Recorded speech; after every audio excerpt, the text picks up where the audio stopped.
and hello to everybody. I hope you're enjoying the evening and getting some good information. So I'm very grateful to have been asked to come and give a brief description of really my route into becoming a trustee. I became a trustee of TAG a year ago, having attended this meeting as a visitor. If you recall, about a year ago, we were coming out of lockdown. I'd done a bit of volunteering before, but I was looking for sort of new opportunities, a chance to get back out and about, to meet new people, a new challenge. That wasn't just taking on another, sport or exercise or something for me. Just some way of trying to give something back to the community. So I came to this meeting and did the poll at the beginning, knowing a little but not a lot about trustees and the work that they do. I think I probably fitted right into the middle of the bands that we saw earlier. Having listened to the pitches, I made some notes about some of the charities that were either looking for something with my background, or that really just chimed with things that I was interested in or would be interested in trying to support. And I put in details following the instructions that Catherine will give out later after the meeting to reach out. I was lucky enough to be invited to talk to two charities, actually, and I have since become trustee of both of them. But TAG is the Youth Club for Disabled Young People based in Ham, and I'm also a trustee of the Whitton Community Centre. So in terms of the process, you're listening to a number of pitches, a wide and diverse range of charities looking for people to take on trustee roles. What I would encourage you to do is think about what chimes with either what you enjoy doing for work, if there's a charity that supports something that matches a passion that you have or a hobby, or in fact, as I mentioned earlier, reflects your social or ethnic background, or if you could bring a difference to the charity and perhaps a different perspective to a board to give a new view, something that they don't have, whether that's age or something that you can bring from your work background. What you will find is that once you meet the rest of the trustee group, it's often a very diverse and yet complementary team of people. The one thing that I would say is that make sure that the charitable purposes of the charities that you apply to match what you are interested in, because you really need to have that desire to sort of push forward and support them.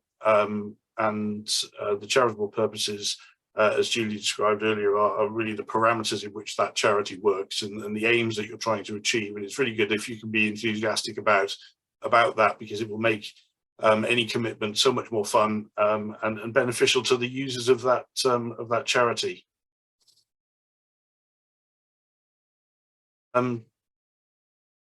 In terms of the process, I had an informal discussion with the chairs of the charities, and then met a few of the other trustees. Luckily for me, and given the same time of the year, you may find that it's AGM season, and so the charities that you might be involved with could be having their annual general meeting around about now. That was a good opportunity for me to join and discuss things and see how things were dealt with by the charity before taking the leap and joining the team.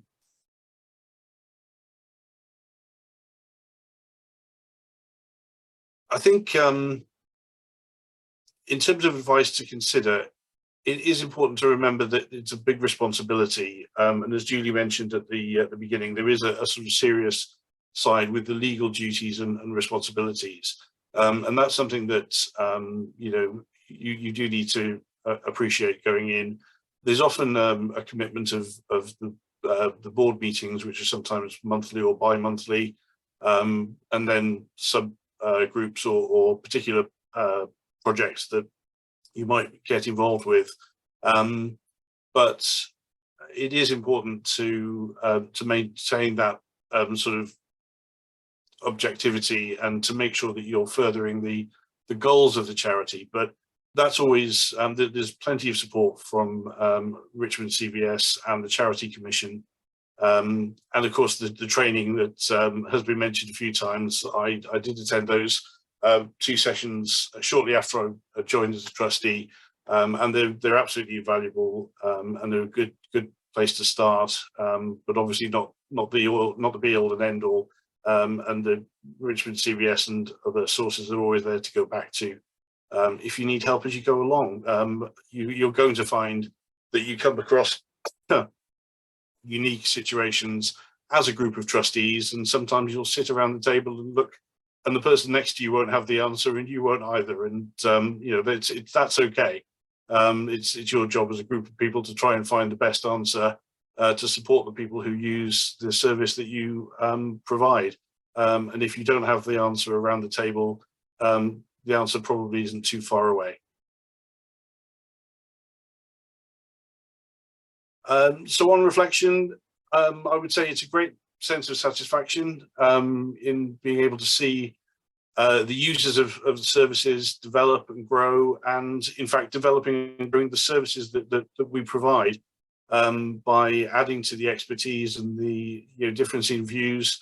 In fact, the chair of our committee of trustees recently was very excited that we'd actually, we would say, celebrated our differences. We had a heated but cordial debate on something, and he concluded that we must be doing the right thing if we're entertaining those discussions and not all agreeing on the same thing. So it is a sense of diversity leads to a better outcome for everybody, and I think I shall leave it there and hand back to Catherine. But best of luck. I hope you all find a charity or charities that you're interested in that you can support and bring something good to the table. Good luck.